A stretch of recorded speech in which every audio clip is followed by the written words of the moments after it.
Welcome back to the Convo Couch, everyone. Pasta Jardula here. And I'm Fiorella. And Oz with the overalls is on the ones and twos. And he's got the cool overalls on today, fam. The one that's got that little hitch hook right over here. That's really cute and nice. You know? What's a hitch hook? The what do you call those things? Oz, what do you call those things? Those little hooky things that you get down yonder in the when you're hooking your you know this is it. That's it. You got the overall clips fin. on. Well, we say huck fin, by the way, fams. Guys, there's about 10 people that have jumped in a Rokfin right away. That's awesome. Trey Wright came through the door, says, I love you all. Reeve Barker, thank you for the super rate contribution. It is always appreciated on the couch. And I got the computer here. By the way, everybody. A little bit. Good. Keep sharing. And everybody, let's take the time right now. Hit the thumbs up. Hit the share. They've been shadow banning us like crazy right now. Yep. Like people have been telling us they don't even get the alarm, the bell, and they keep on going like they unsubscribing and then subscribing right away and then asking for the bell. Then they don't get the bell. So the forces are against us right now, and we need your help out there. Steve Woolbrain, Malik Carey, Lucky Burrito, Frederick Murphy, Sterling W. You made it. Yes, you did. We're glad and happy to have you. However, we need you to get out there. We need you to share, guys. We need you to like. You need to subscribe. If you have a chance to get over to the Rokfin, Rokfin, please do so. That is the platform that's really been good to us and helping us out, making sure that we have some form of monetary gain so we could do the things we want to do, like go to Nicaragua and cover these elections, like, travel to where something's going down when Fam and Johnny went to see our sisters and brothers at Roar Media up in Seattle. Big shout out to Amber, Franklin, Shanda, and Oz, of course. We get to do those things because you guys keep us in the game, whether it be our Patreon, which we're very thankful and humble of that. The other day, you guys left a lot of lovely super rays, and some of you guys put extra money in there. When we know things are tight, we know bills are very, very tight. So we can't begin to tell you how humble we are when you do that. And if you can't do that, we don't care. What we care about is that you come here, join us, like it, share, subscribe, the whole 9 yards. Just get it out there. We cut these videos up into pieces. Fam gets on my butt to make sure that I take the ones off premium on Rokfin and put them on regular. Now, you don't necessarily have to go to that video if you want to see that video for what that particular video is that we have on premium. We always have the live stream up that you can always watch for free at any time. However, the way the algorithm works and the way Rokfin kind of works is that we need to have some stuff in premium, but we do take it down 24 to 48 hours and make it free so that you can share it after. So please just understand we're just doing that to help our situation out, because that's the way the algorithm works when it comes to Ray, the Ray token for Rokfin. And somebody called me the other day, was very happy that they bought into Ray at $1.21. It went down to $1.08, $1.09. They were getting scared. I said, just hold the line. And today it is worth, let's take a look. Un momento. Things are going slow here. It is worth, it's not telling me. Here it is, $2.13, guys. So that is really awesome. You guys are helping grow this platform. We were one of the first on this platform. We were like in the very beginning. We're old school Rokfin heads. So thank you so much. Fam, you ready to get rolling? Yeah. We're going slow here. Oh. It is worth. That's my voice in the background. So let's talk about this first situation, fam. Usually I'm not one, you're not one to go cherry picking off the mainstream media. We know what's going on MSNBC, CNN, Fox, these corporately owned entities that really just push the distractions that pit people against each other. And they don't really bring you real news. They bring you nothing but propaganda and guff, is from the movie True Grit, they used to say. A lot of guff on those channels.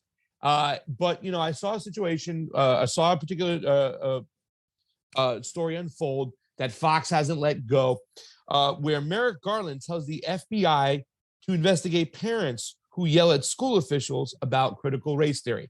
Now, right off the bat, it's more than critical race theory. Obviously, a lot of parents are showing up. We've done a special on Rokfin only, leave the children out of this, where we covered a couple school board hearings where parents have showed up irate to what's going on, to what's being mandated for kids to go to school. You know, the way we go to a restaurant and sit down at a table, we can take our mask off. That isn't the case at schools.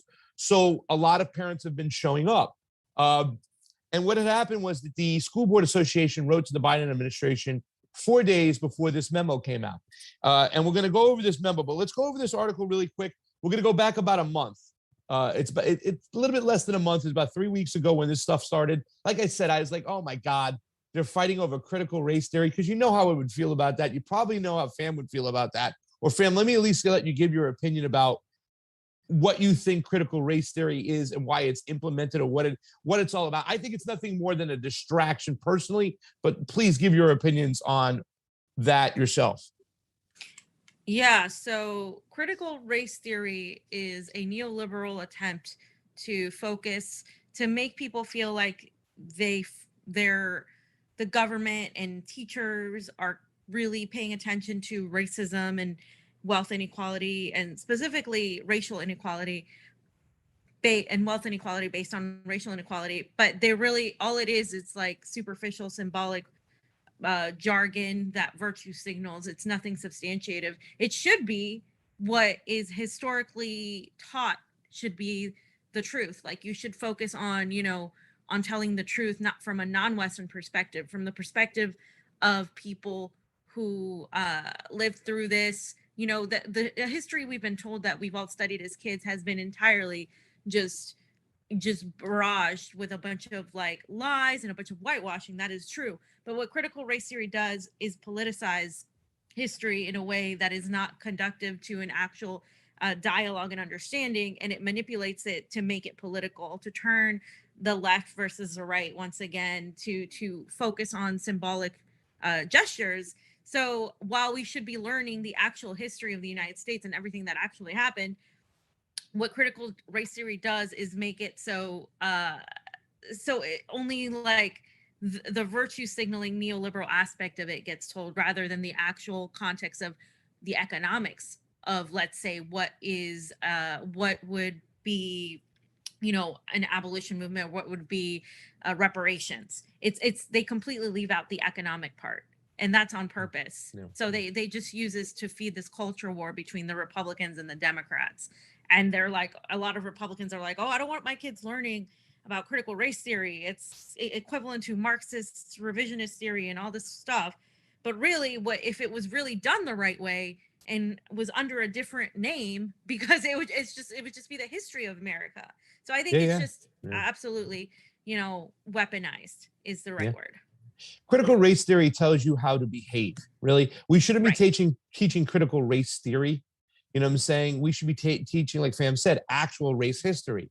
You know what I'm saying? And once again, it is a focus on, this is how the plebs should behave with one another. It doesn't, critical race theory. What about like critical imperialist racism? Right. You know what I'm saying? Why are we talking about that? If anybody wants to change their behavior when it comes to race, it should be the fucking government, and stop pitting people against each other. And like you said, though, there is that element to where the conservatives get all crazy and start comparing it to Marxism, and, you know, then the communism comes into play and it gets all wacky and out of hand, and everybody's barking back and forth at each other. So yeah, I mean, once again, I don't need the government telling me how to act. They need to change their behavior. And if you want to teach anything, let's teach the actual history of what's going on. But let's get a little bit into this really quick too as well, because it was more, like we said, it's more than the critical race theory. I think a lot of the government and the school boards, and I feel so bad. What a bad time to be a fucking kid in school right now, like caught in the middle of this shit, where you have mothers, some of them are with the whole situation as far as how we go forth when it comes to the pandemic. Some are totally against it. So now you got these school board hearings where they're showing up and things are on fire. Everybody's on fire, yelling at each other. And that's why I think the government got involved here. You know what I'm saying? Because really, to tell you the truth, I think they're showing, and they're kind of showing once again their cards, that they're going to back and they're going to do whatever's necessary to make sure they can implement their program of what they want to happen. And if that includes telling parents that they're going to stick the FBI on them, then so be it. And at the end of the day, this is something we have to look and say, wow, holy shit. Really, it's come to this where we're using the FBI to go and look after parents who are upset. And they do the same thing the whole time.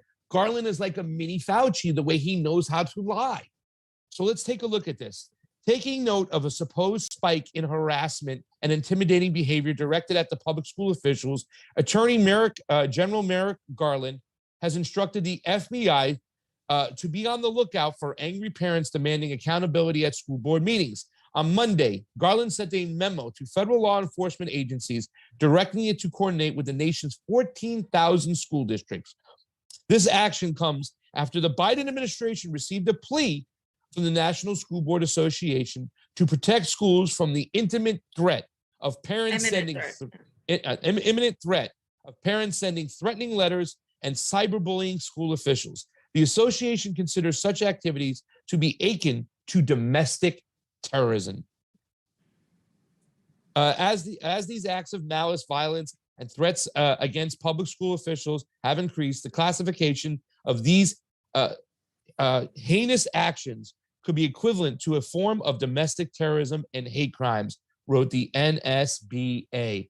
So, I mean, right away in the letter, listen, we know, fam, probably there's mothers that go to school and blame the teachers for everything instead of holding their kids accountable like they used to do in the old school days, whatever the case may be. We understand that the way, it's changed right now. And there's American exceptionalism and there's coddling of children. But to act as if these mothers and parents are just that crazy that we can compare them to domestic terrorists? Your thoughts on that, fam? No, I mean, it's an exaggeration. It's just once you do this, like I've said before, then that's going to apply to everything else. Yeah. Here's the last part of this article I put up. Has some great number of teachers, principals, and district leaders come under violent attack? Of course not. And that's the opinion of this article. Once again, I haven't seen the data or the information to prove that. And also, too, I want to point out that it sucks to be a teacher nowadays. You get no money, what you should be getting. And you're now under attack. What both the Justice Department and concerned school boards are really talking about is the increased number of recent community meetings that have featured angry feedback from parents. These parents are sick of the COVID-19 mitigation efforts that have regulated actual students to afterthought status within the education department. The farce of virtual learning, mandatory closure when asymptomatic cases are detected, ceaseless masking, and so forth. Young people who have the least to fear from the pandemic to the severe disease and death rate for the under 18 crowd is extremely low, have been forced to make tremendous educational and social sacrifices to bend the curve of COVID-19. Families are fed up with a public education system that puts the needs of students last, and they're speaking up about it. And fam, I have the memo right here from the Attorney General. And this is on October 4th, and you can see the memorandum for the Director of the Federal FBI, the Director of the Executive Office of U.S. Attorneys, Assistant Attorney General, Criminal Division of the United States Attorneys. It seems very over the top. In recent months, there have been a disturbing spike of harassment, intimidation, and threats of violence against school administrators, board members, teachers, and staff who participate in the vital work of running our nation's public schools. While spirited debate about the policy is protected under the Constitution, that protection does not extend to the threats of violence or efforts to intimidate individuals based on their views. Now, I really want to point that first paragraph right off the bat, because you're going to see a lot of lying, fam, where they're trying to move the goalpost and pivot and saying, oh, this wasn't about parents. They're protected under the First Amendment. Yet you're using them in the same sentence. You're talking about what's going on and saying, but it's not them. You're trying to do what they do in the YouTube community guidelines, when you make it so vague that you don't have to be held responsible for your actual actions and what you're trying to do. These threats against public servants are not only illegal, they run counter to our nation's core values. Those who dedicate their time and energy to ensuring that our children receive a proper education and a safe environment deserve to be able to do their work without fear for their safety. The department takes these incidents seriously and is committed to using its authority and resources to discourage these threats, identify them when they occur, and prosecute them when appropriate. In the coming days, the department will announce a series of measures designed to address the rise of criminal conduct directed towards school personnel. In recent months, sorry, I thought you were done. Go ahead. Sorry. No. That you can go along. It just goes on to say the same thing, where it's saying in the recent months there's been disturbing spike in harassment, intimidation, and threats of violence against school administration, board members, teachers, and staff who participate. That kind of thing. I mean, it's just coordination and partnership with law enforcement is critical to implementing these measures for benefit of our nation's nearly 14,000 school districts. To this end, I am directing the FBI, working with each United States attorney, so he mentions the United States attorneys, to convene meetings with federal, state, local, tribal, and territorial leaders in each federal judicial district within 30 days of this memorandum. So pretty much the department is steadfast in its commitment to protect all people in the United States from violence, threats of violence, and other forms of intimidation. And I'm a little confused. Where is the article from? The original article that you were reading? The original article is from, what's that article? It's from Robbie Solve. I didn't put the link in there. Oh, okay. Yeah, because that was an opinion piece. So yeah. What you're reading is the memo. The opinion piece, what's that? And then the memo I just actually read. Okay. You know what I'm saying? Yeah, I want to find the link to the article, because I always like telling the source of where it's coming from. Because the opinion piece was a little confusing. So is Merrick Garland like the one, he's imposing this, right? He's trying to blame the parents for he's trying to investigate the parents. He's telling the FBI to investigate the parents who are angry about critical race theory, right? Critical race theory, but they've also been showing up very angry at school board meetings from the COVID-19, right. So, yes. So, and you can see the way the memo kind of does match what's going on, whatever the vagueness of the memo to what the opinion piece is saying, you know what I'm saying? But I mean, it's really hard to deny it whatsoever. I mean, he's saying in that memo that there's all these administrators have come under threats and stuff. Well, where's the data of those threats?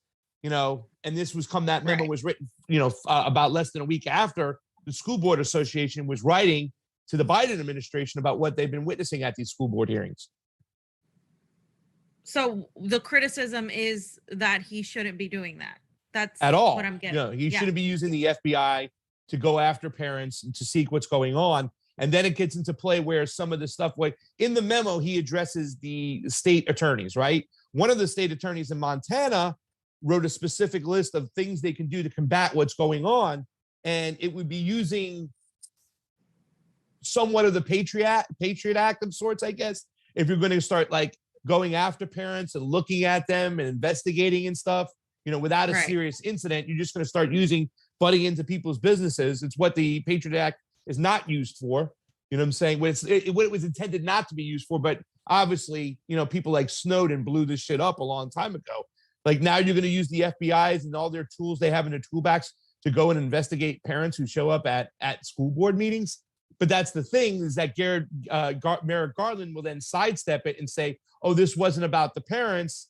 This was about anybody who's, making a threat. And they're like, well, who's making a threat? This comes days after the school board wrote to the Biden administration and said, hey, we're having issues here at these school board hearings. Can you help us out? So they're really trying to move the goalposts. You know what I'm saying? Yeah. Yeah. So I just have a couple videos of what happened recently. Fast forward to a couple days ago. Your favorite congressperson, Tom Cotton, was one of two, right, fam? Him and Howley, pretty much in their speech, had gone after Garland and said, you should resign in shame, you know, and Garland is still sidestepping, still saying that this is not about the parents. I wasn't targeting parents. I mean, how can you say you're not targeting parents? Who are you targeting then? And there's no answer for that, you know? So he's trying to make it look like a vague thing, like, oh, we're just protecting teachers and principals and deans in general in case anything happens. But then you're saying, let's coordinate with 14,000 school districts to make sure everything's okay. It was definitely to intimidate these parents. My personal opinion, you know what I'm saying? It's really hard to avoid that theory, you know? Yeah. Anyways, let's take a look. This is Tom Cotton. We have a couple videos we'll go through, and then we have Senator Sasse, and we'll go on from there. Okay.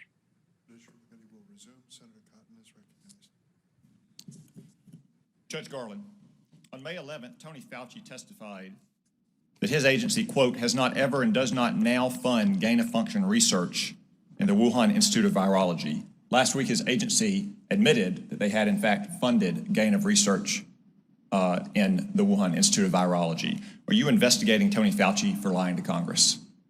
So the long-time rule in the Justice Department not to discuss pending investigations, potential investigations. Okay, that's fine. That's fine.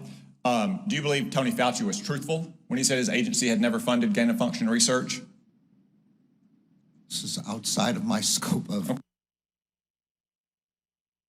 Wanted to put that in there right now because I know you'll probably agree. It's like, why we have the Justice Department, we have these state attorneys, you know, we have the general attorney. Do they ever go after people with power? And I'm not saying they should do that here, but do they ever go after people with power? No, but it's used to go after the people on speculation. You know what I'm saying? It's crazy that we'll never have anybody worth of value that will be, you know, held accountable. Somebody who's in a position of office, or somebody who's a person with a lot of money, a big corporation. We saw that with the Robinhood CEO and the Wall Street bet situation. There's no price to pay. Did Merrick Garland go after the CEO of Robinhood? Of course not. But yet he's going to use the FBI to stick it on the parents in a situation like this. It's twisted. So, here's where we get more into the memo and everything that's going on. I think if you see this, guys, you'll get a little bit more idea of what's going on, because it is a little confusing. But here, check this out right now. Okay, let's turn to your outrageous directive sicking the feds on parents at school boards across America. When you crafted that October 4th memo, did you consult with senior leadership at the FBI? My understanding was that the memo, or the idea of the memo, had been discussed with the FBI before. Did anyone at the FBI express any doubt or disagreement or hesitation with your decision to issue that memo? No one expressed that to me. No one? To me. No one expressed that to me, no. Because a lot of them have contacted us, and they said they did, Judge. I'm sorry? A lot of FBI officials have contacted my office and said that they oppose this decision. Well, I doubt any of them spoke to me about it, because I didn't speak to no one. All right, made that all right. to me. Judge, you've repeatedly dissembled this morning about that directive. For instance, about the National Security Division. Chuck Grassley asked you a very simple question, why you would sick the National Security Division of the Department of Justice on parents. John Cornyn asked you the same thing. You said it wasn't in your October 4th memorandum, it was in another office's memorandum. It was another office's memorandum, Judge. It was in a press release from your office, right here in front of me, October 4th, 2021, for immediate release. You're going to create a task force that includes the National Security Division. What on earth does the National Security Division have to do with parents who are expressing disagreements at school boards? Nothing in this memorandum, or any memorandum, is about parents expressing disagreements with their school boards. The memorandum makes clear that parents are entitled and protected by the First Amendment to have vigorous debates. We don't, the Justice Department is not interested in that question at all. Okay, so even in that case, what is the National Security Division, Judge? These are the people that are supposed to be chasing jihadists and Chinese spies. What does the National Security Division have to do with parents at school boards? This is not, again, about parents at school boards. This is about threats of violence. Okay, I mean, see the avenue he's taking, fam.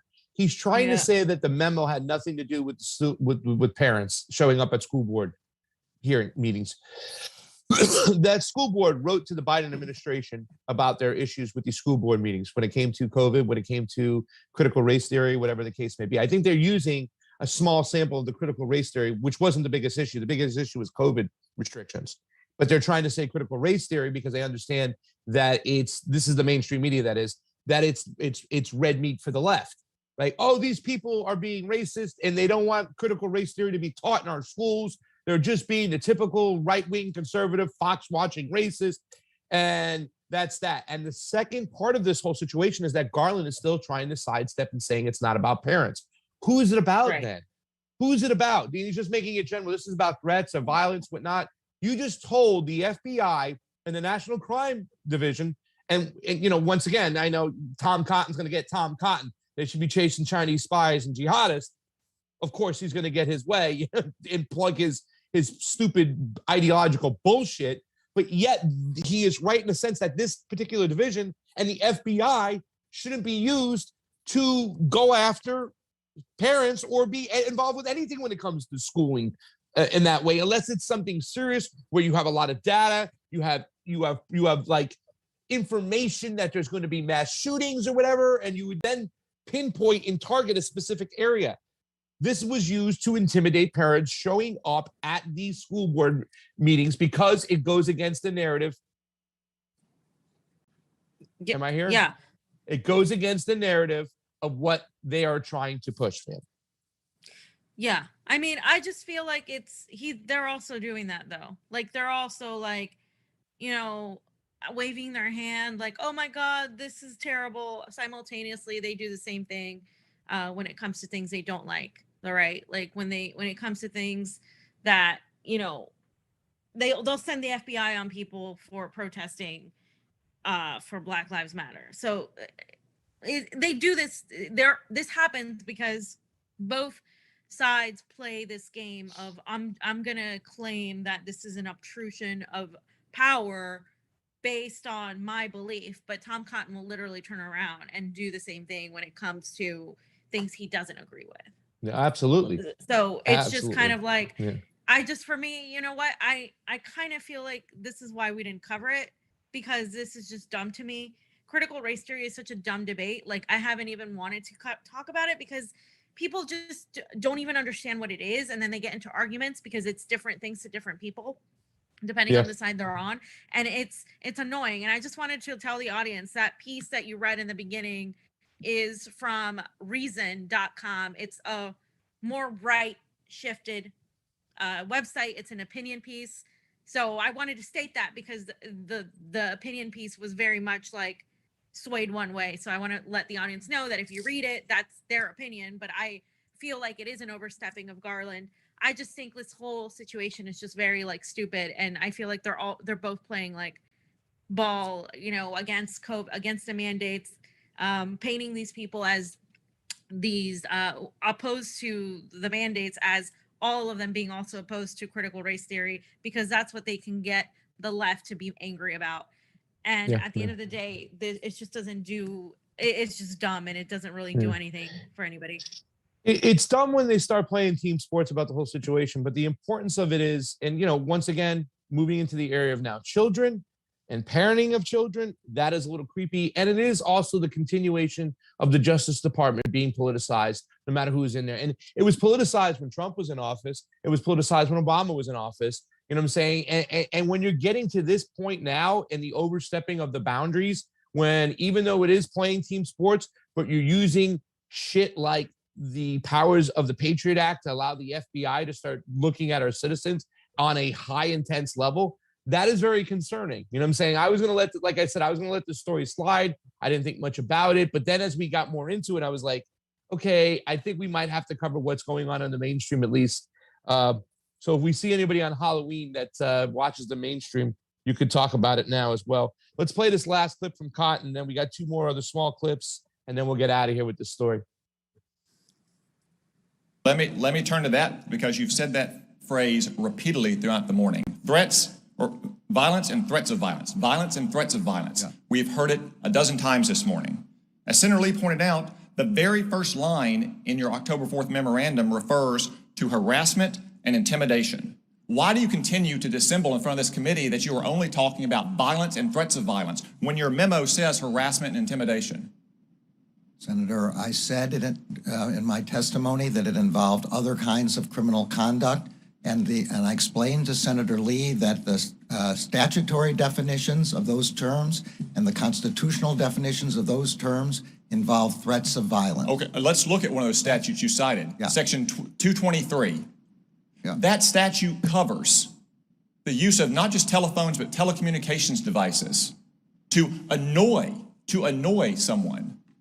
So are you going to sick your U.S. attorneys and the FBI on a parents group if they post on Facebook something that annoys a school board member, The Judge? answer to that is no, and the provision that I was particularly drawing to his attention was 2261A, which was to engage in... I wasn't talking about 2261A. I know you mentioned that. You also mentioned 223. That's what I mentioned. Yeah, but the Okay, only kind... Judge, you also told Senator Klobuchar that this memorandum was about meetings and coordination. Yeah. Meetings and coordination. Yeah.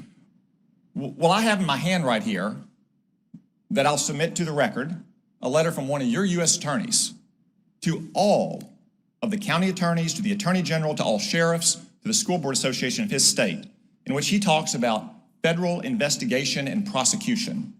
It's not about meetings, it's not about coordination, it's about federal investigation and prosecution. Did you direct your U.S. attorneys to issue such a letter? I did not. I have not seen that letter. It's got 3 pages. It's got 3 pages of spreadsheet about all the federal crimes that a parent could be charged with, to include the ones you cited. Did Maine Justice make this spreadsheet, Judge? I don't have any idea. My memorandum speaks specifically about setting up meetings, and I'll just read it again, convene meetings. Judge, we've all read your memorandum. We've also heard you dissemble about your memorandum. I have, and the record now shows, one of your U.S. attorneys sending out a letter about federal prosecution investigation and list in detail the federal statute. I mean, that is the scary part too, as well. One of the U.S. attorneys from Montana sent out a memo about prosecuting and about different tactics to go after people who they deem as a threat. You know what I'm saying? This is the part, like, you know what I'm saying, where the Patriot Act would come into play. You know, it's like, you know, unlawfully bothering citizens, trying to force them to take down, Facebook posts or whatnot, harassing them. So it's just, it is something concerning. Now, Merrick Garland says he did not see this memo, but he did in his memo talk about the other U.S. states attorneys, the heads attorneys, to get involved. So it is a very kind of crazy part of the whole situation. That's where it becomes really dangerous, I think. And this is Senator Sasse gets a little bit more detail into things right here. You can check these 2 quick videos out. I think most of us and most of the American people are just sort of flabbergasted. If your answer is you have no regrets about this memo, is that what you're telling us? You think this was wise? Senator, the obligation of the Justice Department is to protect the American people against violence, including threats of violence, and that particularly includes public officials. I think that is still a concern for the department.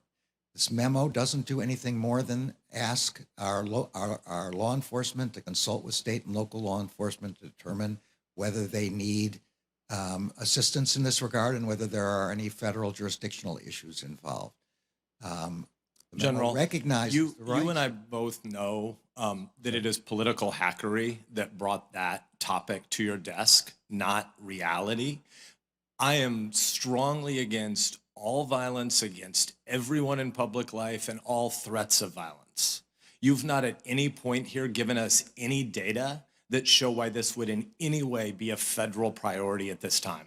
The chairman, not here right now, but Chairman Durbin has repeatedly talked about how this morning he Googled it and is pretty convinced there must be lots of threats. Can you help us understand why so many states are disconnecting their organizations from the National Association of School Boards? You are aware that the National Association of School Boards has recanted of the memo, correct? You know they've rejected their own letter to you, or you're aware of that? I read their letter. Their letter doesn't recant their concerns about safety. It recants some of the language in their letter. We're all for safety. Which I did not adopt. The language that they have recanted, I never adopted and never would adopt. Why did the Ohio School Boards Association sever their relationship with the National School Boards Association? I don't know. Why did the Missouri School Boards Association sever their relationship with the National School Boards Association? Why did the Pennsylvania School Boards Association sever their relationship with the National School Boards Association? Because this was political hackery. The kind of stuff you told us when you were seeking confirmation that you would be against. And you had the audacity to begin your opening statement today by telling us one of your big 3 priorities was to make sure communications between the White House and the Justice Department were not politicized. The last 3 administrations in a row have politicized the Department of Justice, the 3 including you now. You told us one of your priorities in running DOJ was to reject the kinds of politicization we saw in the Trump DOJ and in the Obama DOJ. You told us that was one of your priorities. You wrote a memo here that came from political staffers who've been rejected by their organization, coordinating with the White House. So, there it is again, too, as well. The coordination between the White House is what they're being accused of, that they wouldn't politicize the Justice Department. And I understand this is like, we were just saying, it's theater. But if there's any policing of the people, it's going to come out of the Justice Department. And that's why we always have to pay attention to what the Justice Department is doing. The memo that we once talked about, saying as far as what is the domestic terrorist and whatnot, we have to pay attention to the language of what's going on, how things are being policed. I mean, as we sit here on YouTube today and we talk about, how we're being policed when it comes to censorship, at the end of the day, who's going to make the decisions to decide what's right or what's wrong, who gets prosecuted or not, who gets held accountable or not? It's the Justice Department. So the fact it was been politicized always, it's kind of scary. Go ahead, fam. I agree. But it's not just the Justice Department. It's the national security state and the agencies that actually have more jurisdiction than even the Justice Department. And we've seen that with the Julian Assange case.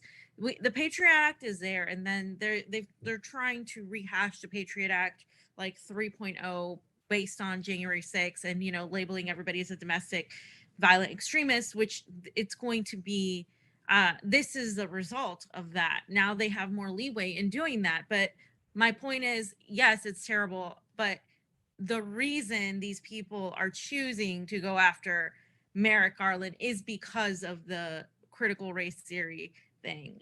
It's because they hate it so much. So I can't help but think if this was something else, they would stay silent. I agree that it's an overstepping of the Justice Department, but of course it is, because we have the Patriot Act, we have this new January 6th bullshit, pre-crime division, we have all these things happening. So for me, it's like there's so many other things that are violating our civil liberties.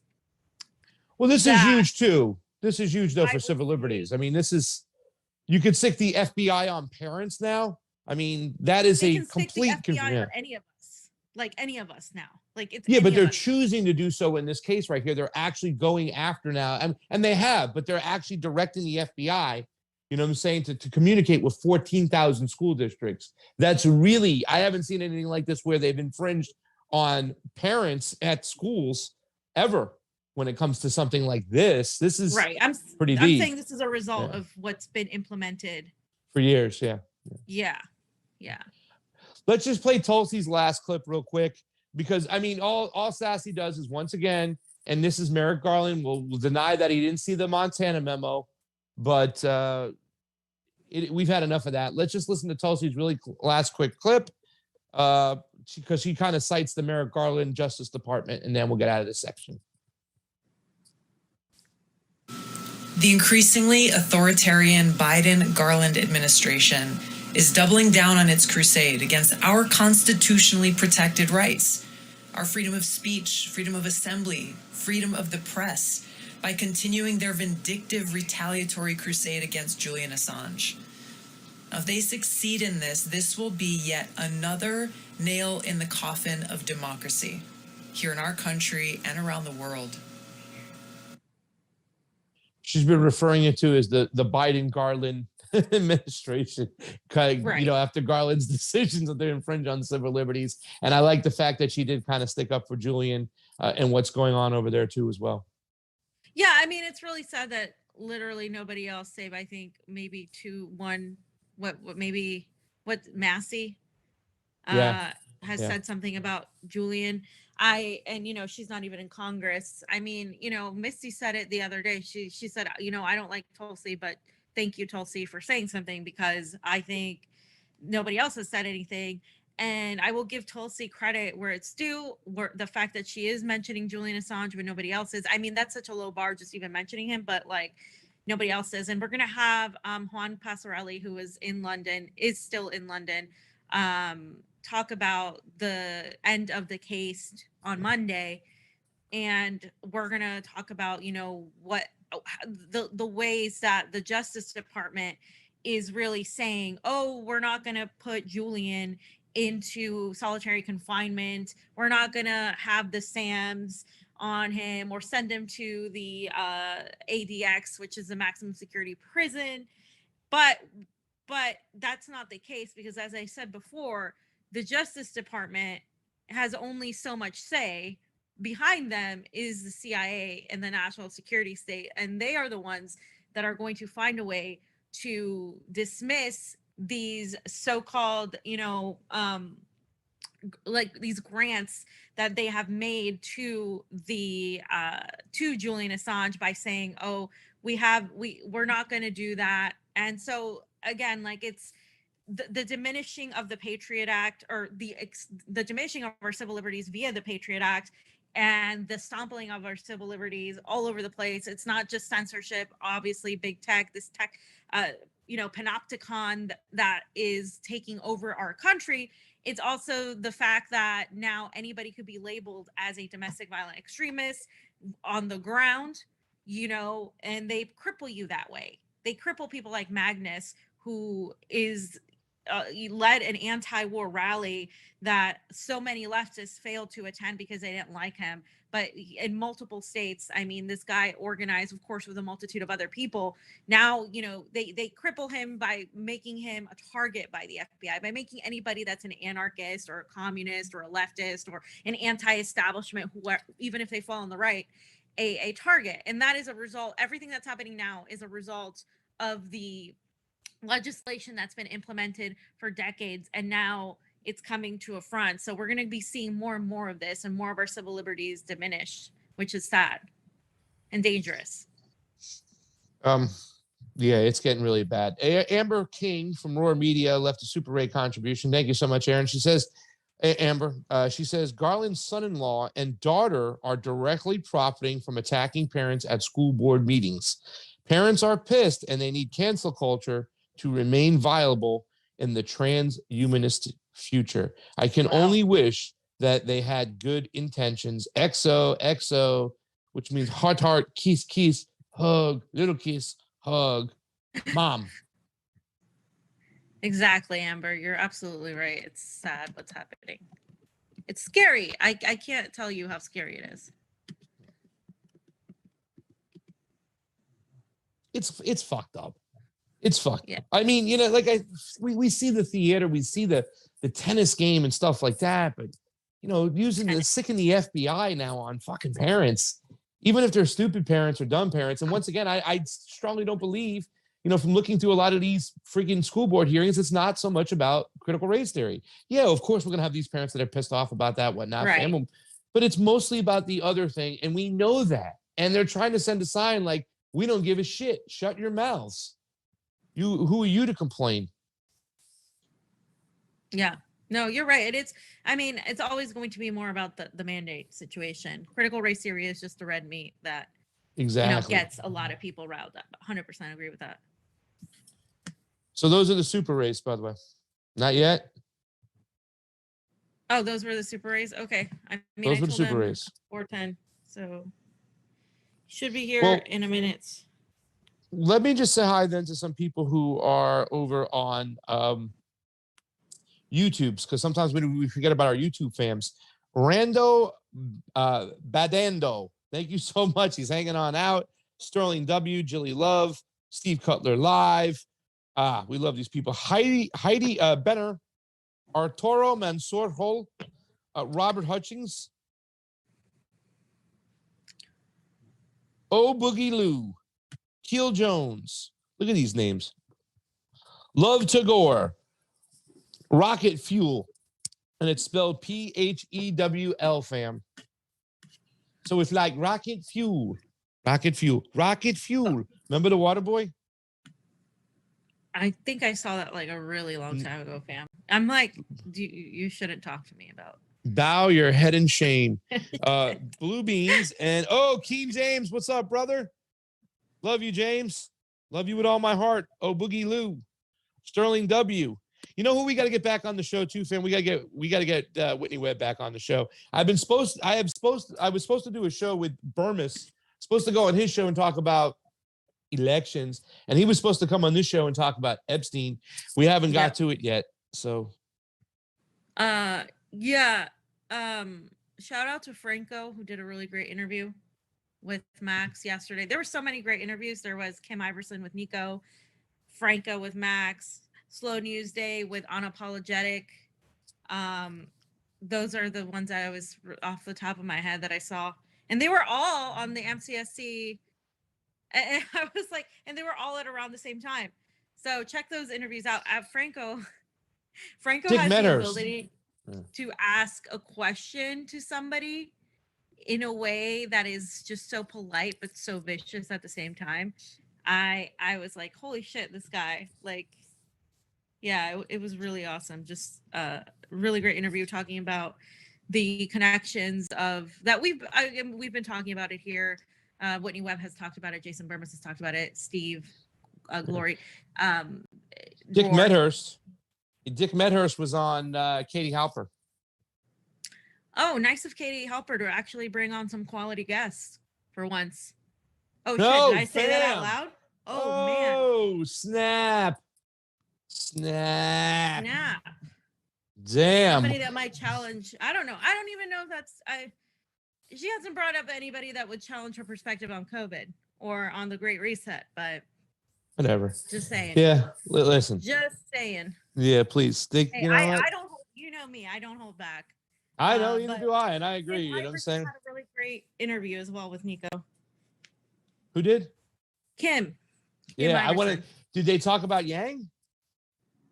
I don't know. Yeah, I don't agree with her on that at all. Yang Neither is do just I. a Like, Charlie. I never knew she was still a Yang ganging a little bit. I got to call her and hit her up on that one. I'd like to know a little bit more. Maybe send her the question that you asked Yang Gang, the Yang Gang. Yeah. Yeah. He's so. I mean, he just pivots and bullshits. So. So our guest is here. Hey. So Edwin, and we are on slide 50.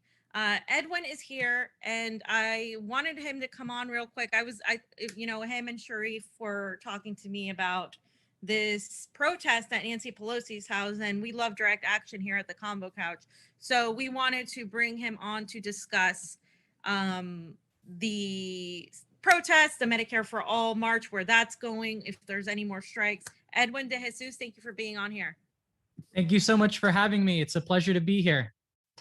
I know you're running for city council. I'm not really going to focus on that. I think it's a good idea actually to run very locally, because I personally have seen my my friends change things via the city council, because the local level is really all we have. We really have no power at the federal level right now. But with all the strikes and protests happening, why is this action at Nancy Pelosi's house, and why is all of this? Why is this the right moment to really do this right now? Yeah, we have the energy for a general strike that is brewing among all of these workers, and we need to hit them where it hurts. You know, the supply chain crisis, for example, the oligarchs are at an all-time low in a vulnerable state. And so we want to keep poking at them until we can get some concessions and demands met. And that's why we're particularly focusing on Nancy Pelosi, who's the figurehead of corporate greed, who takes all of the big pharmaceutical money and is gatekeeping healthcare from ordinary working class people. Oligarchs at an all-time low? You gotta explain that to me. I would say they're at an all-time high in terms of their power and control, but they have the biggest weakness right now, which is, again, the workers uniting and coming together and actually stopping the floodgates, closing the floodgates on them. So yes, you are right that this is more authoritarian of a state that we've probably ever been in a very long time. But I think there's a huge opportunity here for workers to come together with the power of unions and with the power of striking. Boss, I'll let you go ahead. I just want to say I understand what you're saying when you say that they're at an all-time low, because I feel like they're being exposed, and I feel like the reason they're acting extremely authoritarian is because they see the writing on the wall as people are really, really quitting their jobs. They are not working for, slave wages. They're very vulnerable. The working class is extremely vulnerable, but the working class is also finally striking back. And although we're seeing lots of protests for different reasons, whether it be mandates, whether it be wages, whether it be lack of healthcare, or just a complete, lack of caring for employees, the conditions seem to be there for a pushback. So I understand what you're saying, but they do definitely have so much power right now, which is what's scary. Yeah. And if on paper, it might look like, okay, we have all the conditions necessary to start a general strike, to get in the streets together. But I've never seen this country so divided as I see right now, where people are pitted against each other. You know what I'm saying? And, I think we've entered in this technological age and whatnot. And, even if you look at the kind of like the characteristics of the Convo Couch, where, Jonny is the very most technical guy and I'm the schmoozer, right? Where I spend a lot of time just snoozing on the phone because I believe that relationships are so important. But I don't necessarily see the relationships that need to be happening with the people in the streets. In other words, I don't see people in different unions or different lifestyles. There's different heads of police, heads of teachers talking with construction workers or truck drivers. So what is your plan, Edwin, to bring people together, to get them together, to fight against this oligarchy that on paper, looks like we have all the conditions necessary to go after them? Yes, and that's an excellent question. And I'll give you an example. Outside of these protests that they're doing, for example, Gracie Mansion and others in New York City, the Brooklyn Bridge, you have people on one hand who are your more traditional conservatives, Trump supporters. But on the other hand, you have Black Lives Matter coming out to these rallies. And together, these forces are combining in a way that no one would have ever expected. It's the same thing with our marches for Medicare for all. We had Democrats, we had Republicans, libertarians, all ideologies coming together. And I think that's what's going to scare the establishment, is when we find the common ground amongst the division. And even though this is very on a small scale right now, we hope to keep building that momentum and evolving. And there is another action that we will be doing in New York City, which is Occupy Pfizer. And for that, we prepare to have hundreds of people doing a die-in in front of the Pfizer headquarters. And we'll be making sure to reach out to people across all political spectrums. So I think there is an opportunity for unification as a working class right now.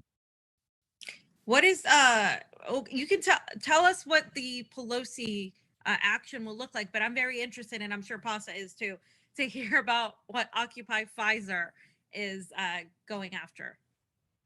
Yeah, so Day of the Dead, which is happening on Saturday, we'll be marching, well, not myself because I'm still here in New York City, but Sharif and others have actually flown out to San Francisco to march from Atlas Park at noon to Nancy Pelosi's mansion, the most haunted place in San Francisco. And we'll be carrying a coffin to represent all of the people who have died as a result of Pelosi's suffering, and also the people who are going to die sooner than they would have because of a lower life expectancy due to a lack of adequate health care. Yeah. Are you? I mean, I'm sorry. that's all. No, I was just saying that's a good idea. That's awesome. And by the way, I really liked your answer for my last question and stuff like that. Do you consider yourself to be more of a leftist, or what are you historically, yourself personally? Yeah, so I was a national advance for the Bernie Sanders presidential campaign. I, voted Democrat hoping that we could change the party from within. But I realized after the DNC rigged the primary twice, and that was just accepted, that there was no revolution that we were going to have in this corporate party, that we had to take this working class movement outside of the duopoly. And then I registered as a Green and ran as a Green. How do you convince a libertarian to come to your side, let's say on the issue of regulations? Well, that's funny you say that. So we had libertarians that came out to support our marches as well. And I think libertarians are evolving from this kind of traditional box that we put them in. I think they're actually more open to having some sort of intervention, such as Medicare for all, which, you know, would abolish private health insurance, which you would think goes against the libertarian mindset. But I think we're at a point where wealth and income inequality is so far gone that the Overton window has shifted for your average libertarian. Yeah. I mean, I think libertarians are more so about choice, like that, they, you know, they always talk about having the choice to say, private insurance would still exist for things that aren't necessarily like, you know, like just going to the doctor. I think as long as those things are made like it for you know, for extra things like surgery or a different kind of medicine, let's say you wanted homeopathic medicine, I think those conversations can be had. I've definitely had them with libertarians, right? And so I think it's important that we don't label people and refuse to talk to them, which is why I liked the national organizers of the Medicare for All march, because they would talk to people. They welcomed Republicans at the dismay of many people on what I call the synthetic left, who are just Emotional you know, left. yeah, emotional, synthetic, faux, whatever you want to call them, but they refuse to work with anybody. Yeah, Everyone knows how to get to us. I like this guy over here. But I want to hear about the Pfizer. I want to hear about this plan to protest outside of Pfizer. Is this because of the skyrocketing pharmaceutical prices? It's everything. It's a combination of rising costs of prescription drugs, the lack of health insurance that caused 1 in 3 COVID deaths during the duration of this pandemic, and the billions of dollars in profit that companies like Pfizer are raking in. And they're taking that money and they're buying sponsorships. Every television channel you look at is brought to you by Pfizer at the expense of someone dying. So we want to make sure that we have our voices heard and that we submit a letter campaign that we're working on, where everyone around the country can send us their information, and we will provide free postage directed at Scott Gottlieb, who is the former head of the FDA and now a board member of Pfizer. Yeah. Yes. And so we want to take it to the streets on November 15th at 8:30 in the morning outside the Pfizer headquarters, so that during AM rush hour, we can cause a ruckus and really make Pfizer have a terrible day. Yeah. And our demand is that they support single payer. If they don't support single payer, they have to publicly say that they don't view healthcare as a human right. And if they won't even do that, we will continue expanding our actions. Pasta, do you have a follow-up to that? Because I do. Yeah, because I want to know what single payer is to Edwin, because to be honest with you, I don't want the government controlling healthcare whatsoever, but I'm for Medicare for all, meaning the sense that I want a funding mechanism to where people can go choose their own healthcare they want to choose, not the government running. I mean, are guys like yourself who are classically Bernie Sanders people ready to say, okay, I'm willing to have that conversation to say, let's just create a funding mechanism rather than have the government control healthcare, which we've seen since this whole pandemic is probably not the best idea? Well, I'll say this, as opposed to viewing it as a bigger government, I think right now what we have is big government control over healthcare, because these corporations are the ones who are buying out the politicians. So if we abolish the middlemen, get rid of these administrative work executives who are the ones taking all the money in for themselves, not only would we have a cheaper system, but we can retain that infrastructure and have it publicly owned. And so I feel that's the way that we can actually remove government control. And, you know, in addition to that, you know, also having something like a universal basic income, so that workers, when they go to negotiate, say for a union, for example, not only will they have healthcare already, not only would they have a living wage already, they can use that to negotiate for better things like safer working conditions, for example, like they're doing out in Staten Island, the Amazon warehouse workers with Chris Smalls and the Amazon labor union. Right. So I think where Pasta's coming from and where a lot of people are coming from, like, I'm for Medicare for all. I don't trust the current people in power to implement it right, unless, of course, we strip them of power, meaning there is some sort of actual revolt where these people who, because what we have right now is an oligarchy, right? We have the state merging with corporations. So there's no private sector bullshit, because that's the corporate sector is in the government. They're writing legislation. They're the ones who the government is serving. So we all know that. We all understand that. So what people are saying is, if we have a universal healthcare system, which a lot of us do want, we don't want it to fall in the hands of the same people that got us into this mess, because they're not going to clean it up. And now, in terms of the mandates, right? Like, let's say these mandates that are happening, whatever people feel about the vaccine, in terms of the mandates, that is causing a lot of people to question, like, oh, so if for instance, is it going to be Medicare for all who only do what we want them to do? Or is it going to be an actual system where I could go in and get treated with X medicine that's not, a vaccine, or where I could go in and get like marijuana? Like, those things seem so unreachable in terms of the current structure that is in. Yeah. So for me, it's like, I want Medicare for all. I want people to stop dying from not having their insulin, which is why I am for Medicare for all. Simultaneously, yeah. I also understand that giving this government this whole thing, like, that they're going to give us universal healthcare, seems unlikely without some sort of takeover by the workers. For me, it's got to be us writing that legislation. It's got to be us sitting at the table doing this, and we're not going to have that until we get them out.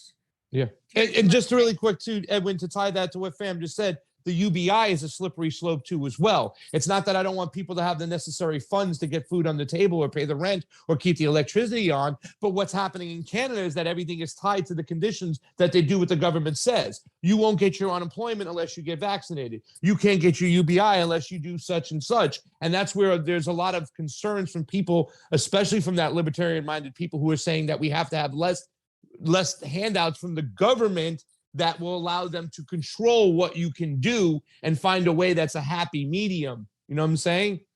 I completely agree with you. The direction that these vaccine passports are going is not just going to end with the vaccine. The government's increasingly going to have more and more ownership of our data, and therefore our livelihoods. They want everything to be connected into the Internet of Things, so that with the swipe of a button, whether it's from your phone or some transhuman microchip or whatever they're developing at Neuralink or something like that, that you can, without even showing ID, get onto an airplane or reserve a rental car. But all of those privileges can be revoked if they deem you a terrorist, for example, because you posted something online that went against their narrative. So you're absolutely correct. There has to be a takeover by the people, for the people, against this oppressive, tyrannical government in order for our freedoms to truly be free. I completely agree with you there.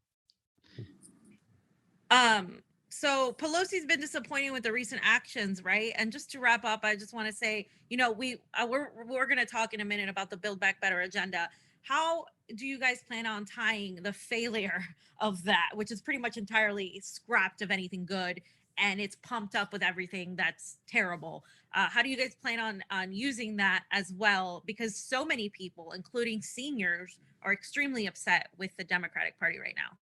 Yeah, I would normally say it's the failure of a two-party system, but in this instance, it was 100% the Democrats that dropped the ball. We knew that. It's not just Manchin and Sinema. These are scapegoats. Right. These are rotating villains. Joe Biden himself said he would veto Medicare for all if it came across his desk. Kamala Harris has mocked the idea of it on 60 Minutes. I think the way that we can truly fight to get zero copays, zero deductibles, free at the point of service is there's a few ways. I think one way that's more likely than getting it through this deadlocked Congress is that Biden can use the pandemic as justification for enacting an executive order via Section 1881A of the Social Security Act to guarantee everyone healthcare. That's one option. But yes, the failure that we're seeing in Congress right now was expected. And all of these progressives who are trying to run as Democrats, for example, they're the ones who failed really to keep pushing back from the get-go. And held the line once everything was stripped away, because at the end of the day, they were unable to change the party changed them.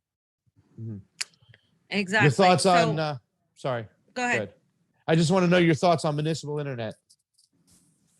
Yeah, no, we should nationalize the ISP companies, for example. We should have full control over our own data so that companies like Facebook or Meta, I should say, can't sell it to Palantir and Cambridge Analytica and all these third-party companies across the globe. We should have the right to that. That's valuable and expensive data that we deserve to have the rights for. And I would suggest an internet bill of rights.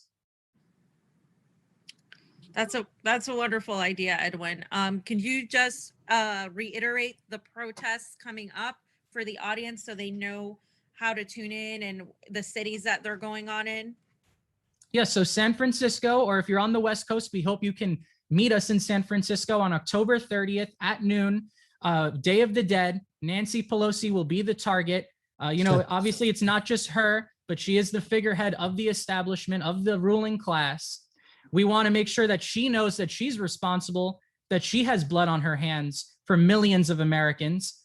And then likewise, if you're on the East Coast or near New York City, November 15th in the morning outside of Pfizer headquarters, where we're going to take our fight straight to these large corporations and let them know that we mean business and that we're not going to tolerate their corporate greed any longer. All right, Edwin, thank you for coming on. We appreciate you sharing your concerns and your ideas with us, and we wish you the best of luck. Yeah. Thank you so much. Edwin, where are you running again? Just plug yourself real quick, where and when you're running, and we'll get you out of here. Tuesday's the election in Queens, Astoria, Queens, District 22. This Tuesday? That's correct. Good luck to you guys. Go to Very his good luck. website. Help the man out. I like what he's got to say. Thank you, Pasta. Thank you, Fiorella. Have a good one, Edwin. Take care. All right. We are going to slide. Let me get us back up there. The wonderful progressive failures. So 20. Is the last section then? No, it's not. There's another section, but if you have to go, I'll finish it up.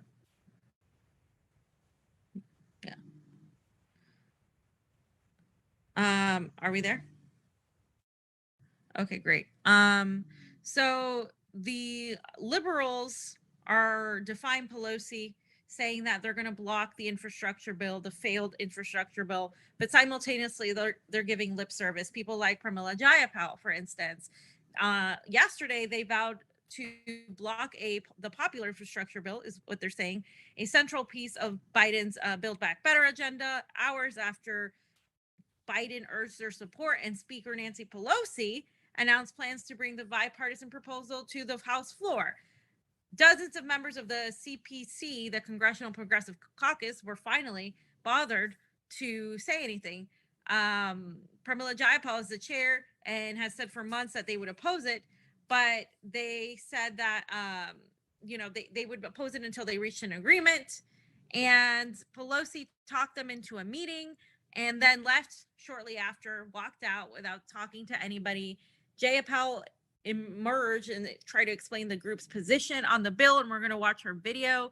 She said that they're sticking with their strategy and they're not going to vote unless they get what they want. And she said there are too many no votes for the BIF to pass today. However, we are committed to staying here until we get this Build Back Better agenda act done at the legislative text. We've talked about what the Build Back Better is, guys. It's absolutely horrible. It is pretty much the Great Reset, the fourth industrial revolution coming in via this sort of progressive agenda, right? But Jayapal said that they're going to be back a resolution endorsing Biden's $1.7 trillion framework, which was rolled out Thursday morning. So So she said, with the framework that there, we can endorse that in principle, but we do need to have the legislative text and we will vote both bills through together. So she's basically on one end, right, saying that they're not going to do this, that they're not going to fold. On the other end, she's like, yeah, we're going to approve the 1.75 trillion framework. Guys, it started out at over 6 trillion, this whole thing. right? And now it's at 1.75. That's less than what they were supposed to even count for. And she keeps saying that these investments that they outline are the things that the Progressive Caucus has been fighting for. They exist because they held a line. She's giving herself accolades, but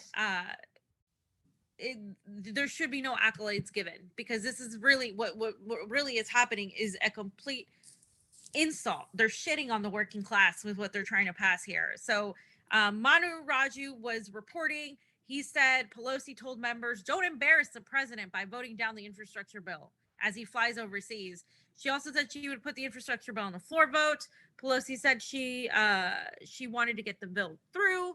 And Sinema and Manchin have vowed to get it through. And there's a couple of videos of Pramila. And let's play the first one. This is where she's just got out of this meeting and she's telling people what happened. Everyone in the room enthusiastically endorsed a resolution that approves, in principle, the framework that the president laid out today.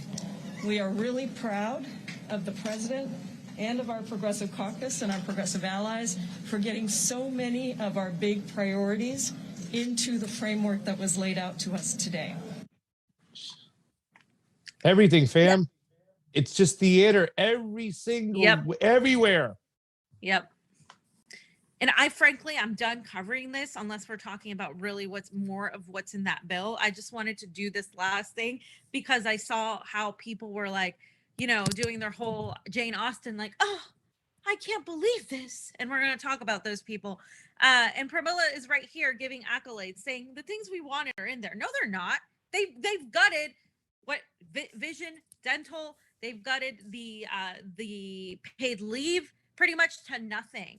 And she continues too, talking about how great it is and that they're sticking to their guns. It is not everything that we would do if we had much bigger majorities, and we are not giving up the fight for anything that we said we wanted. Not a thing. We will fight like heck. You've seen how we fought here for this, and we will continue that fight. And I believe the president is with us because, as he keeps saying, he wrote the damn bills. So I believe he's with us on this fight, and I believe we're going to get it. But They all we need to will go. make significant differences once we get these two bills passed, and we're looking forward to doing that. She's not as fighting soon for a as Medicare possible. bill, is she, fam?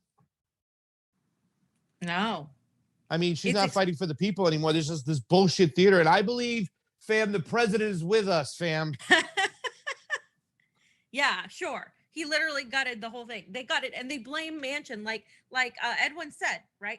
They blame Manchin and Sinema. Always. It's a rotating loop of who they're blaming, right? If it was a Republican, they would blame the Republican.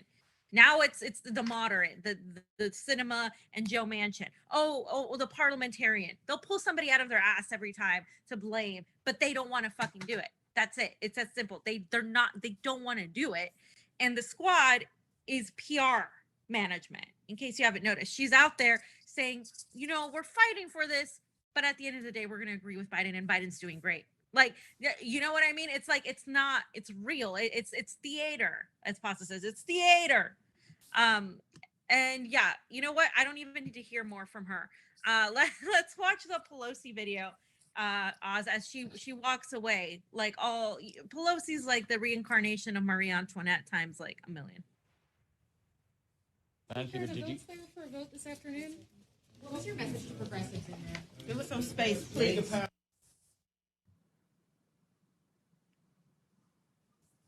What did she do? Did you there for a vote this afternoon? What was your message to progressives in there? Give us some space, please. That's her walking. Let me know when we're back. Are we back? Yeah. Okay. So that's her walking out of the meeting with the Progressive Caucus. So they're trying to make it out like, oh, the squad is demanding things, and Pelosi walked off. But I mean, they're not really opposing her. Here is from the uprising. House Speaker Nancy Pelosi apparently found herself persona non grata at a meeting of the Congressional Progressive Caucus on Thursday as she attempted to persuade left-wing Democrats to sign off on the bipartisan infrastructure legislation, Multiple sources confirmed to the Uprising that Pelosi was kicked out of the meeting by Pramila Jayapal. She got kicked out and said she was leaving anyway. A staffer said. So, yeah. Oh my God. Are they? This is- They are so cute. These people, I know, really. right? I Oh, mean, we this is did. like we're in a sad So- state of affairs. We're we're in a very bad place, ma'am. We are in a very bad place. Terrible place. I don't think people realize how bad this is because this is electoral bullshit. But like the Build Back Better agenda, like I said, is the Great Reset. And like they made it out to be this progressive thing, the most progressive deal since FDR's a New Deal. And now you have shit, right? And now these pundits, these people, because I'm going to call them pundits, establishment light, right? Mainstream media establishment light. Now you have Emma Vigilant, right? The paid leave news has left me almost speechless with rage. All I'll say for now is Biden botched this in two ways. One, by waiting and not riding the momentum of the early 2021 stimulus. And two, not getting ahead of Sinema and Manchin's predictable villainy with messaging / pressure. I mean, seriously? This looks like it was written by a bad Jane Austen fan fiction. How? Oh, speechless with rage. You're speechless on something so goddamn predictable. Like, I don't understand how these people have jobs. I mean, I do, but We how do, do yeah. people still take anything she says? I like, it's so obvious they were going to do this. We were screaming this months ago that this was a literal Trojan horse to get in, to tax you, to privatize our roads, to pretty much destroy the working class. There's a war on the working class right now, and these people are acting like getting so sidetracked by this theater, and he should have written the momentum of the stimulus. Like, what the hell does that even mean? I'm sorry, listen. It's you know what? It's like in the first segment, I felt you're like the nauseum coming through, like, oh, this is just fucking theatrics. This is such bullshit. Like, and then like this, how many times are we doing this shit right now that we're now like we're being commentators at a bad Jane Austen play? You know what I'm saying? Yeah. It's just it's this is what we're doing right now. We've been talking. It's like this is so disgusting. It's like they get the people to pay attention to shit that's just nothing more than a distraction. And the people are now fighting for incremental losses rather than incremental gains. We're moving backwards over here. Not to mention the fact that, you know, and this is the thing, and when the pandemic first started, Ilhan Omar wrote a bill. It was 2 pages. And I was like, okay, this is what we need. Oh, maybe it was Rashida. I can't remember which one, but they've all co-signed onto it. It was kind of thrown in the trash. I think it was Tulsi Rashida. was a part of it. I think Tulsi even kind of signed on it too as well, talking about money that goes out to people, universal health care, as far as like situations when it came to the pandemic and the COVID-19. And it was easy to read, easy to understand. They should have had a debate on the floor for it, but no, they scrap it. Instead, they put this huge bill there. As we know, fam, they'll scrap the shit that really goes out to the people, but all the things that are necessary for the 4th Industrial Revolution and the Great Reset to happen will be in there, will never be talked about, and will be law before you fucking know it. And this is where we're at. And they'll talk about it, Pasta, but they'll talk about it months later, acting like, oh, this is so bad. How could we have ever done anything about it? Here's Anna Kasparian. Good thread. She's talking about AOC's thread on details matter. I'm not going to go into that because it's a bunch of bullshit of AOC talking about how critical Build Back Better is to be paired with all the things that, you know, that the infrastructure bill has, and they need to pass both bills. It's basically bullshit. But when Anna was commenting, she said, good thread. The bill also privatizes public infrastructure, which means more tolls and fees for commute to work. They should vote no on the bipartisan infrastructure bill. They absolutely should not tell us how awful the bill is and then turn around and vote for it. Where were you, Anna? Like, where were you months ago when we were criticizing this thing and she was so busy talking about Jimmy Dore and everything else? Like, this is what I mean. It's not just privatizing public infrastructure and giving you more tolls. It's privatizing literally everything we have in this country, from our roads, from their data, your everything, every livable human thing. And here you are months later Yeah, they should not. They should, but no, absolutely. Let me whisk my finger at something I was supporting like 2 seconds ago. Now that everybody knows what's in it, oh, okay. Now we're gonna pretend to be upset like we weren't like gallivanting this whole thing. Like it irritates me that these people have like 5 million subscribers and they spew out actual misinformation. Like it's not just privatizing public infrastructure, it's nationalizing private fucking roads so they can run goddamn oil lines through shit as well. So she didn't even know what the fuck she's talking about, Anna, when it comes to this shit. We were very fortunate to have the people like Paulie and Sebs and Allie to go into this and break this shit down. But like, we're doing this on our own as citizens. What are they doing? What are they doing with that Katzenberg money? Don't they have anybody to go through the actual bill and talk about real substantive stuff? Instead, they just talk about the distractions. Why? Because they're paid to be part of the distractions. Well, they get that's what TYT is. They get their funding from the same people pushing the fourth industrial revolution at Davos. So they Please can't do that. So TYT, trashy trash. I wanted to play this clip, Pasta, to show you because we're gonna the criticism that we've had of this bill from the get-go are legitimate concerns of what we've been calling this whole Great Reset. And it's not a conspiracy theory or it's conspiracy smoothie, as Naomi Klein unfortunately called it. It's actually a reality. So let's play what Cenk and Anna's meager analysis is, so you guys can compare that to what it should be. So, in other words, Biden's cowardice, weakness, and failure to play hardball with corporate Dems is somehow the progressives' fault? No, that's on him. So blaming progressives for his failures is pretty pathetic. It goes a little further than that. If you just stretch out the logic a little bit, progressives are actually fighting for the original Biden plan. It was Biden's plan that he put forward. So now corporate media has flipped it on its head and saying, since progressives are fighting for Biden's plan, they're hurting Biden. But wait a minute, they eviscerated Biden's plan. The corporate Democrats did, Manchin and Sinema did, and they cut it in half. And then Pelosi came out and bragged about how it's cut in half. So how are progressives fighting against Biden's agenda? No, look, but we told you this a long time ago. You saw it with your own eyes. We told you the corporate media at the end would be the thugs that would come in and intimidate progressives, and they would yell at them in unison. You heard us say it, and here it is. It's happening just like we told you it would happen.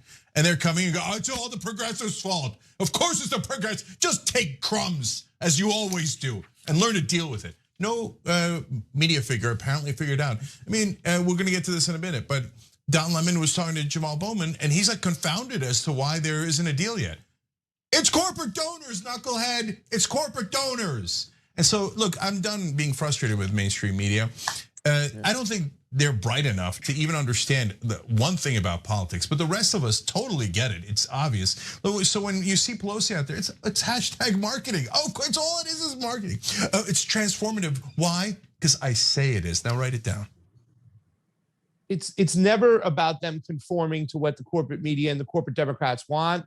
They've always been a part of it. They were put there for a reason, to make it look like they're fighting for us. And everybody can see that chunk, you know what I'm saying? And this is that small pivot of trying to get your foot out the door going, oh shit, we got a little bit too corporate ourselves. Let me provide an out and act like we're just pinpointing the serious problems so we can pivot out the door when the fucking mainstream media goes coming down like a deck of cards. We told you from the start. No, you didn't. You were busy giving compliments to the squad and how great this is. You were only talking about the expansion of Medicaid, and which is gone.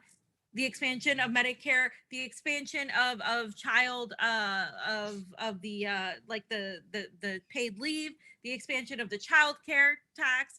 What else were they talking about? Just like literal like incremental bullshit. They were framing it like, this is unprecedented. Wow, I can't believe, oh, this and Bernie Sanders and AOC and the squad. They've never actually talked about any of this shit at all, not once.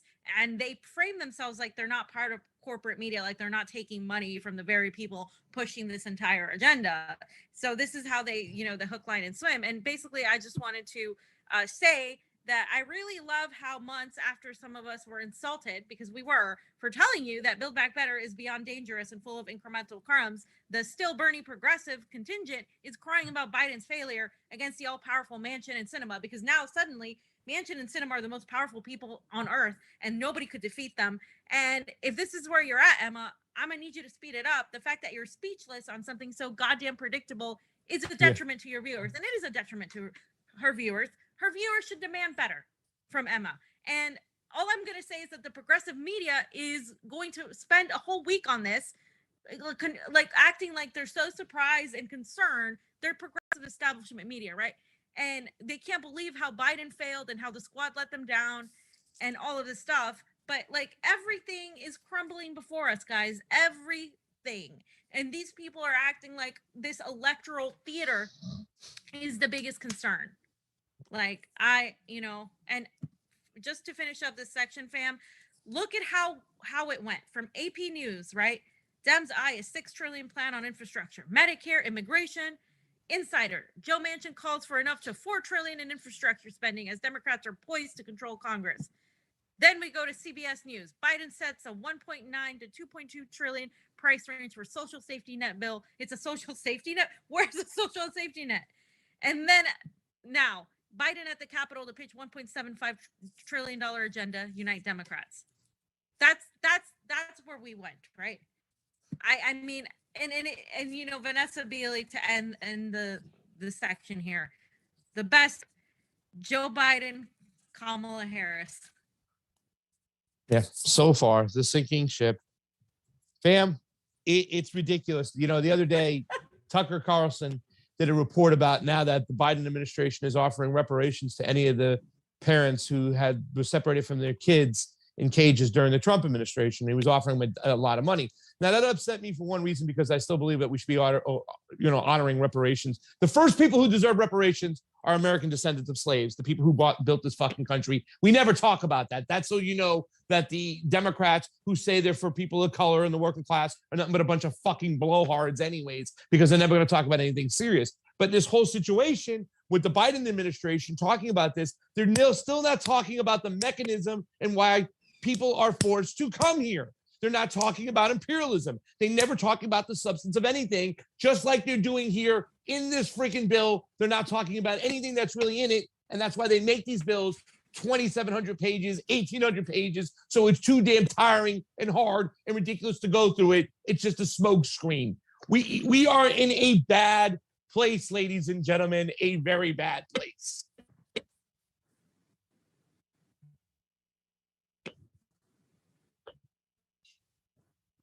Pam? I absolutely agree with you. I don't know if it was garbled a little bit for me, but I don't know. It sounds like your connection's getting up. It's catching up.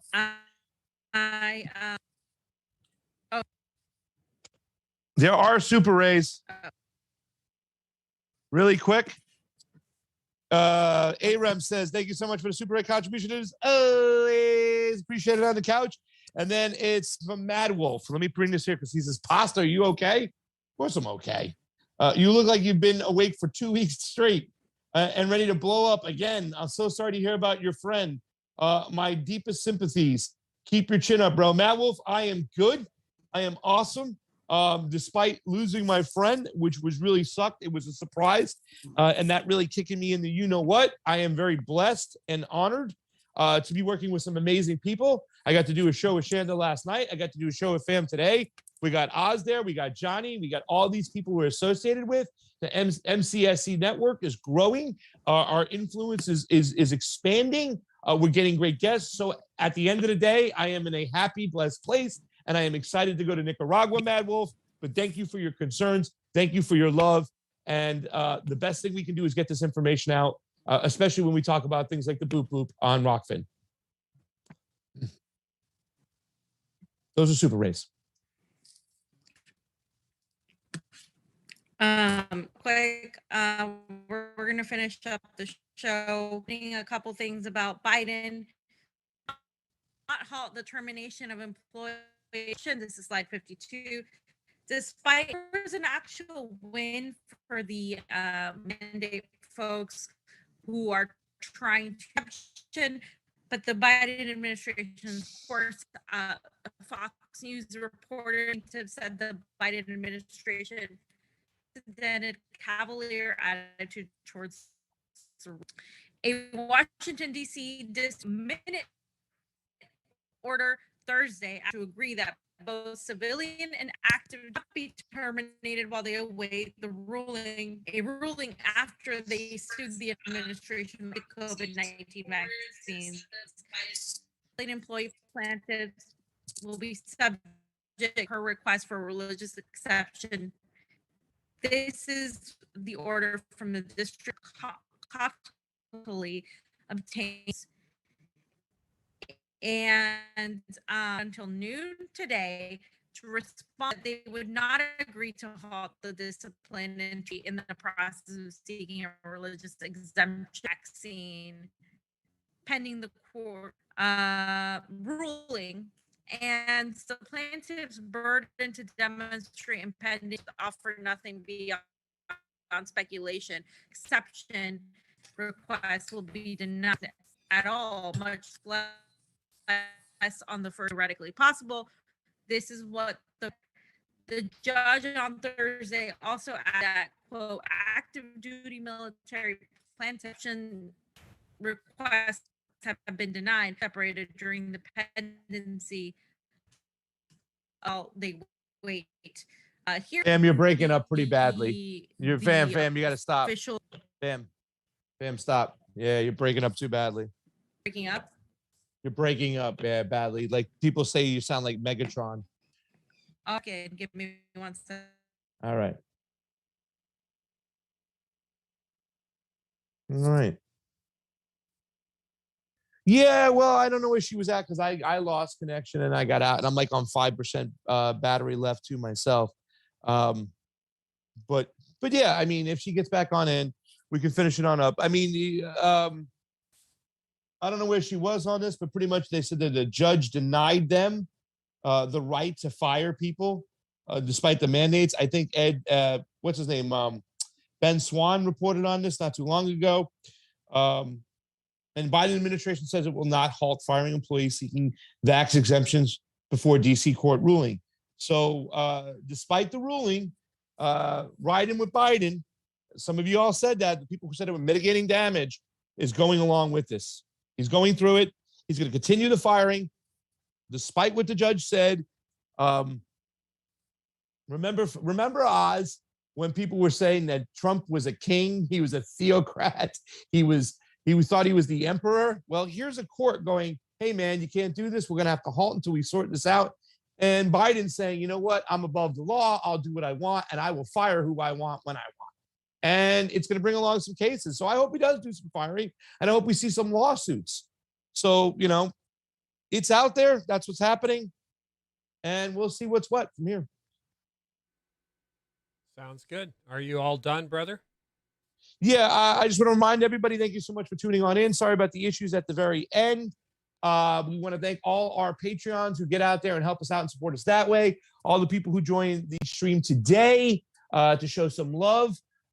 We couldn't have done this without you guys. And we're getting ready to go to Nicaragua at the behest of the Nicaraguan Foreign Ministry to observe elections. They said they're going to put us in a position where we can stream. So hopefully they'll do that. So we're going to get some great reporting on elections. We're going to pay a lot of attention to the actual speed and the fluidity of a voting process in Nicaragua versus the United States. And this is something that people should be very, very upset about. The other day, they talked about the internet not being allowed, but yet we see case after case when the internets are plugged into these rooms, into these offices, into these tabulation machines, which is a big no-no. And yet, through the new bill that Amy Klobuchar just sponsored, that she just wrote and has a bunch of other sponsors, they're trying to sidestep and get around that. And we'll kind of be breaking that down next week.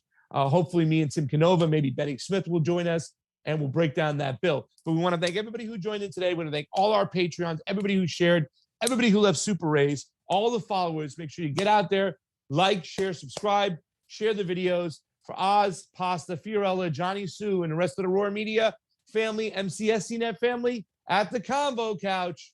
Convo, see you later.